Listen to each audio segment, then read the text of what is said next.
ఆయన, మీరు పట్టణమందున్న ఫలాని మనుషుని యొద్దకు వెళ్ళి, నా కాలము సమీపమై ఉన్నది, నా శిష్యులతో కూడా నీ ఇంట పరిశుద్ధమైన పస్కాను ఆచరించదనని బోధకుడు చెప్పుచున్నాడని అతనితో చెప్పుడనెను. 26వ మత్తయి సువార్తలోని యేసుక్రీస్తు ప్రభువారు ఆనాడు పస్కా పండగ ఆచరిస్తున్నారు. ఎందుకంటే పస్కా పండగ ఆచరిస్తున్నారంటే యేసుక్రీస్తు ప్రభువారు యూదులు ఆయన జన్మించారు. యూదుల ఆచార ప్రకారంగా పస్కా పండగ ఆయన ముందే జరిగించాడు. ఏంటంటే ఒకరోజు ఉన్న ముందు పస్కా పండగ రీతిగా ఒక పట్టణంకి వెళ్ళి మీరు పలానా దగ్గరికి వెళ్ళి ఆ పస్కా ఆచరించాలనేసి ఉంది. పస్కా అనగా ఆనాడు 12 రాజ్యాలు రాయబడి ఉంటుంది. పస్కా పండగ అది వాళ్ళు ఐగుప్తు దేశం నుంచి విడిపించినప్పుడు మీరు కట్టడిగా ఈ పండగ చేసుకోవాలని అక్కడ మూడు రోజులు ఆచరించాలనేసి రాయబడి ఉంది. పస్కా పండగ అనగా ఒక గొర్రెను వధించి ఆ తర్వాత ఇంటికి చొప్పున ఒక్కొక్కరు భోజనం చేయాలి. ఆ రక్తము తీసి ఆ ద్వారబంధకం మీద పెట్టాలి. ఎందుకంటే ఆ టైంలోని మరణదూత అక్కడున్న ఐగుప్తు దేశంలోని తొలిచూరు పిల్లల్ని చంపడానికి వెళ్ళినప్పుడు మీరు ఈ ముద్ర ఉంటే ఆ రీతిగా నీ దాటిపోయి వెళ్ళిపోద్ది. ముద్ర లేని వారి ఇంటికి ఆ సంతానం చంపేస్తుందని రాయబడింది పస్కా పండుగలో. అలాగే మనకి 23వ అధ్యాయము 5వ వచనంలోని మనకి ఇక్కడ రాయబడి ఉంటుంది. లేవి కాండము 23వ అధ్యాయము 5వ వచనంలో ఒక వచనం చదవండి.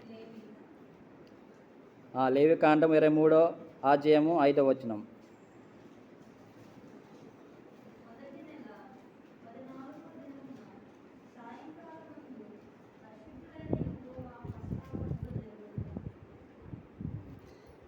ఇది లేవి కాండంలోని ఆ టైంలో పస్కా పండుగ నియమింప 14వ రోజు దినము. ఎందుకంటే విశ్రాంతి దినమున ఆనాడు యేసుక్రీస్తు ప్రభు శిలువ పొందక ముందు పస్కా పండగ ఆయన చేసుకున్నారు. ఎందుకంటే యూదుల ఆచార ప్రకారంగా పస్కా పండగ అంటే ఏ రీతిగా అంటే ఆ టైంలోని మేక రక్తమును అక్కడ గొర్రెని వధించి ఆ రక్తం ఏమో తీసుకెళ్ళేవారు దేవాలయంకి.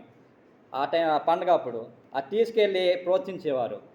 ఆ రక్తం ప్రోత్సహించగానే ఆ రీతిగా ఆ పండగ జరిగేది.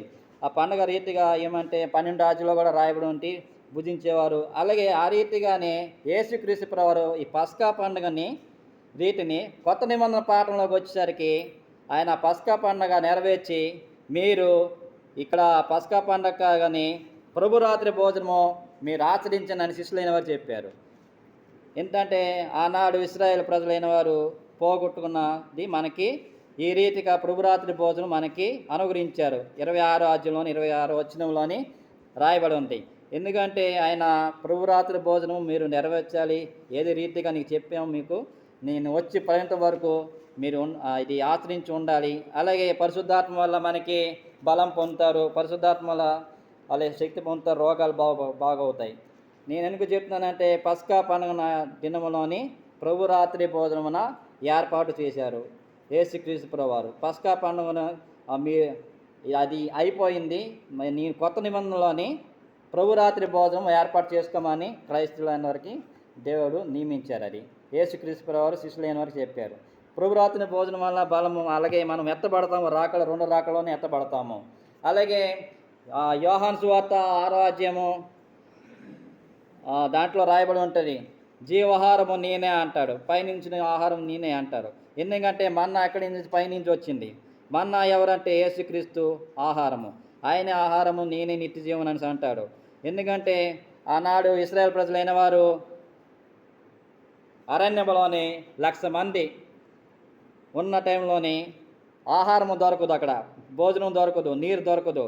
అదే టైంలోని అక్కడ ఉన్నవారు రెప్పిదీము నుంచి బయలుదేరి అక్కడ సముద్ర ప్రాంతంలోనికి వెళ్ళేసరికి వీళ్ళందరూ నడిచి ప్రయాణం చేస్తారు కదా, బలు లేవు, గుర్రాలు లేవు, ఏట్లు లేవు.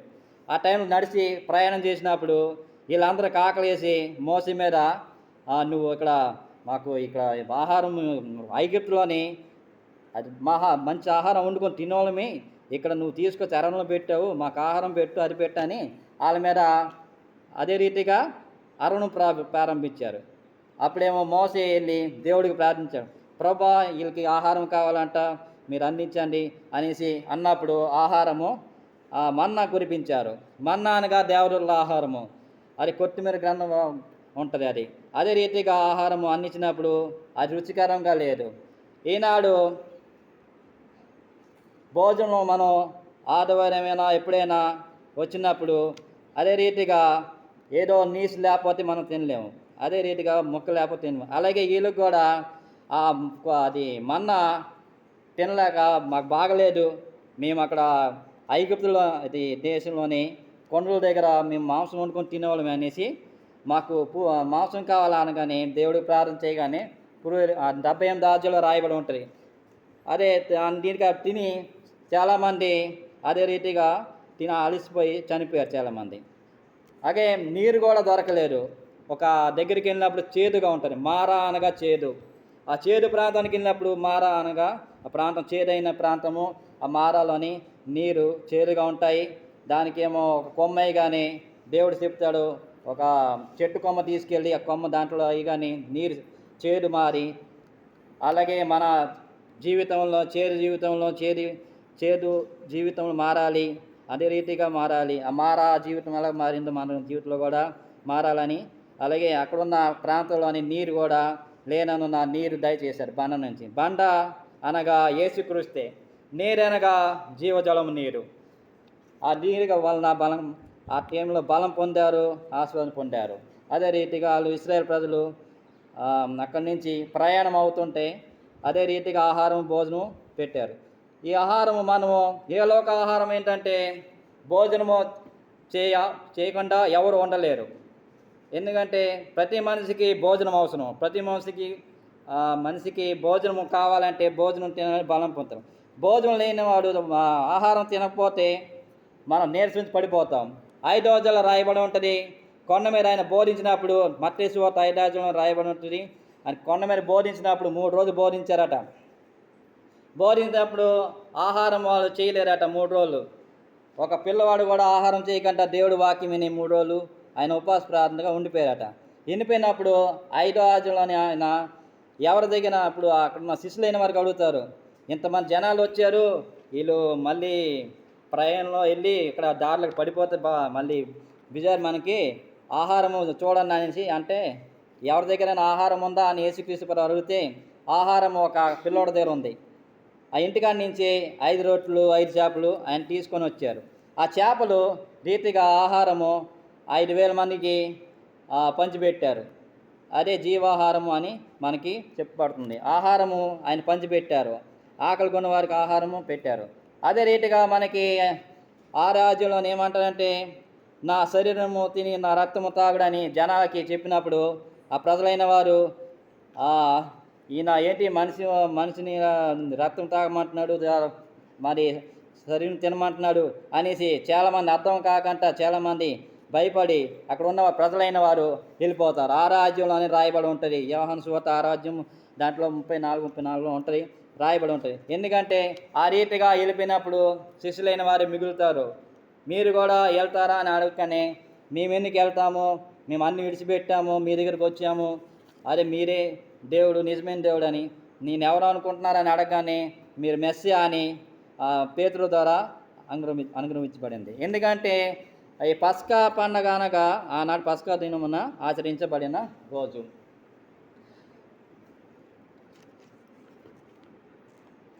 అలాగే మలాకి గ్రంథము మనం చదువుతాం, 3వ అధ్యాయము.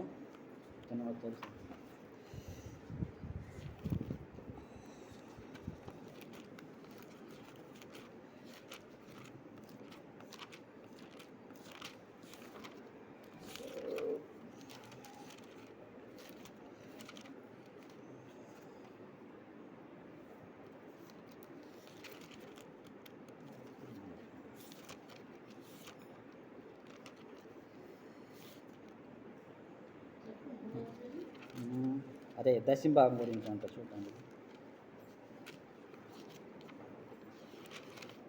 నా మందిరంలో ఆహారం ఉన్నట్లు 10వ భాగమంతయు మీరు నా మందిరములో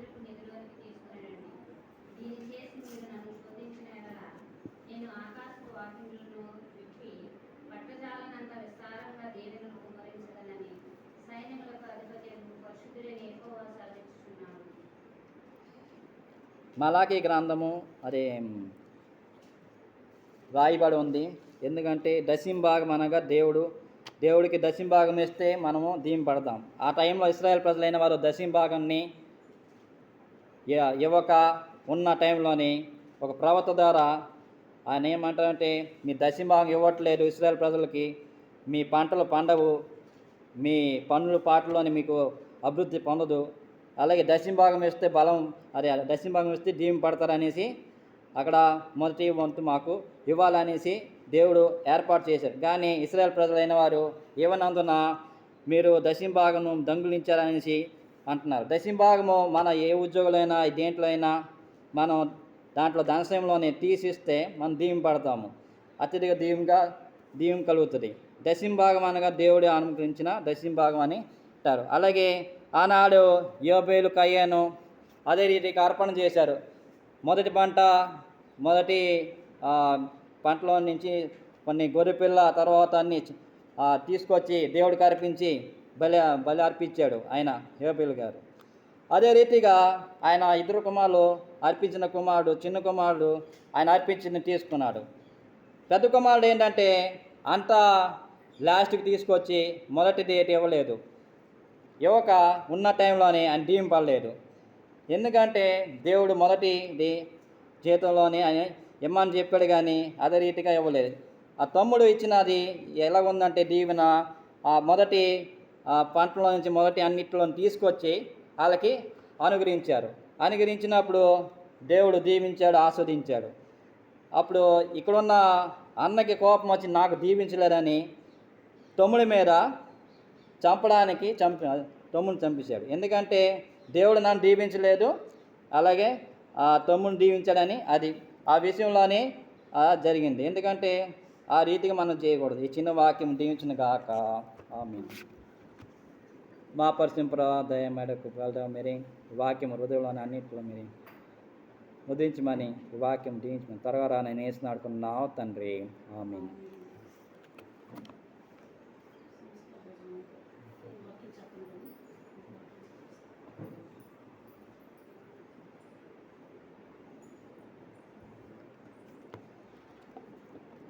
నైజ పాపములు నశించుటకై ఈజ పాపములు నశించుటకై భోజనము వడ్డించును రాజు స్వయముగా, దేవారాజు స్వయముగా, గనుక నాకిమి పొదువా నాదుడుండా.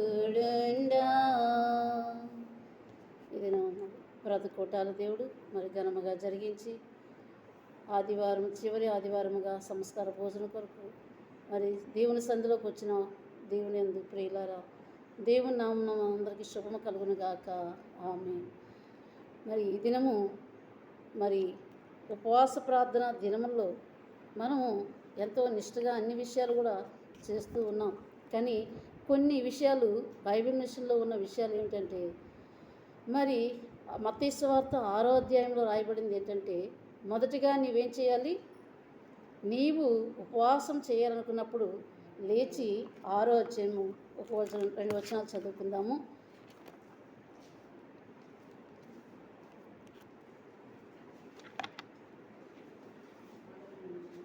6వ అధ్యాయము 1వ వచనం నుండి చదువుకుందాం. చదవండి. మనుషులకు కనబడవాలని వారి ఎదుట మీ నీతి కార్యము చేయకుండా జాగ్రత్త పడుడి. లేని ఎడల పరలోకమందున్న మీ తండ్రి యొద్ద మీరు ఫలం పొందరు. కావున నీవు ధర్మం చేయనప్పుడు మనుషుల వలన ఘనత పొందవలనని వేషధారులు సమాజ మందిరములోను వీధులలోను చేయులాగున నీ ముందర ఇక్కడ నుంచి చదవండి. 6వ వచనం నుండి చదవండి. నీవు ప్రార్థన చేయనప్పుడు నీ గదిలోనికి వెళ్ళి తలుపు వేసి రహస్యమందున్న నీ తండ్రికి ప్రార్థన చేయుము. అప్పుడు రహస్యమందు చూసు నీ తండ్రి నీకు ప్రతిఫలం ఇచ్చును. చాలు. మరి మీరు ప్రార్థన చేయనప్పుడు అన్యజనుల వలె వ్యర్థమైన మాటలు వచింపవద్దు. విస్తరించి మాట్లాడటం వలన తమ మనవి వినబడునని వారు తలంచుతున్నారు. మీరు వారి వలె ఉండకుడి. మీరు మీ తండ్రిని అడుగక మునిపే మీకు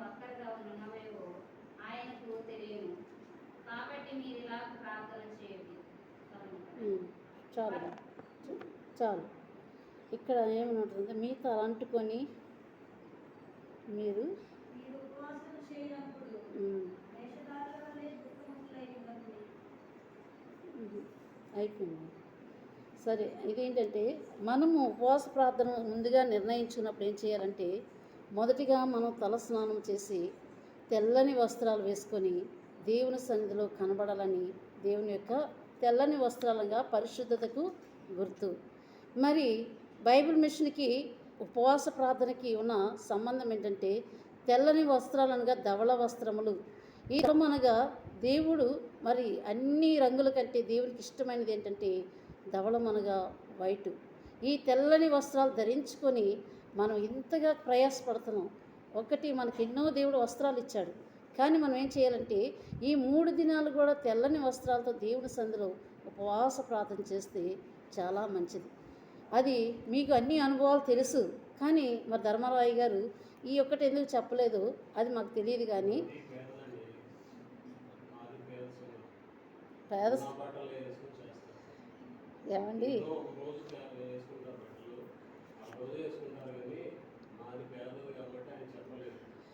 అప్పుడులో కానీ దేవుడు ఇప్పుడు దీవించాడు, అప్పుడు సంగతి వదిలేయండి.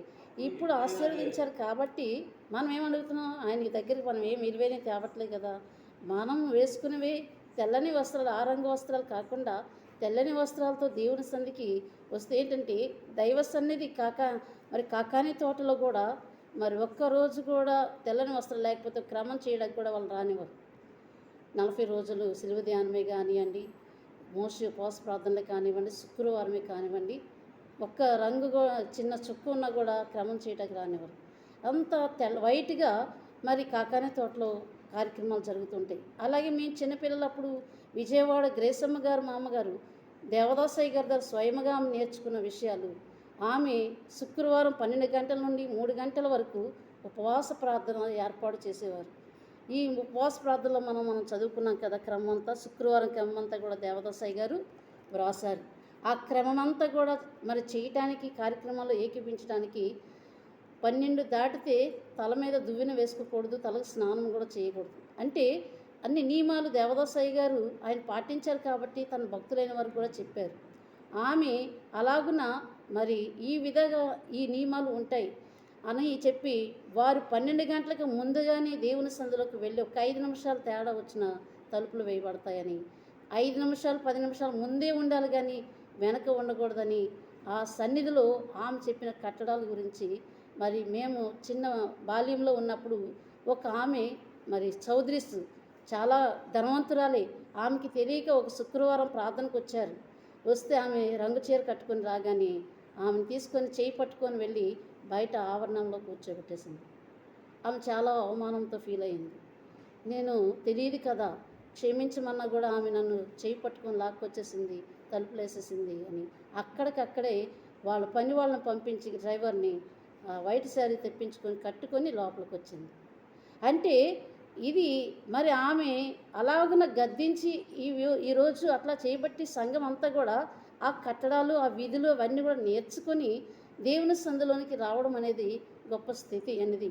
ఆమె ఆత్మీయ స్థితి గురించే గద్దించింది కానీ ఇక శారీరక విషయంలో కానీ ధనం విషయంలో కానీ గద్దించాలి. అలాగున భక్తులైన వారు మరి చెప్పిన మాట ఒకప్పుడు మనకు బాధగానే ఉంటుంది, కానీ అది ముందు నాకు ఎలా ఉంటుందంటే ఆశీర్వాదకరంగా ఉంటుంది.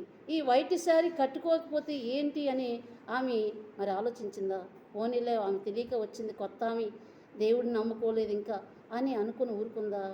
కానీ దేవుడు ఆమెకి చెప్పిన ప్రకారంగా సంఘం అలాగ ఉండాలని ఆ పద్ధతిలో ఆమె నడిపించడం మొదలుపెట్టారు. భూషణమయ్య గారు కూడా ఆమెకి భయపడేవారు, మరి వైస్ ప్రెసిడెంట్ అయ్య గారు వాళ్ళ నాన్నగారు. అటువంటి గొప్ప స్థితిలో ఆమె భర్త చనిపోతే శవం అక్కడే ఉంది, 3 గంటల సన్నిధికి తల స్నానం చేసుకుని వచ్చి ఆమె గదిలోకి వెళ్ళి మోకరించి గంట సన్నిధి చేసింది.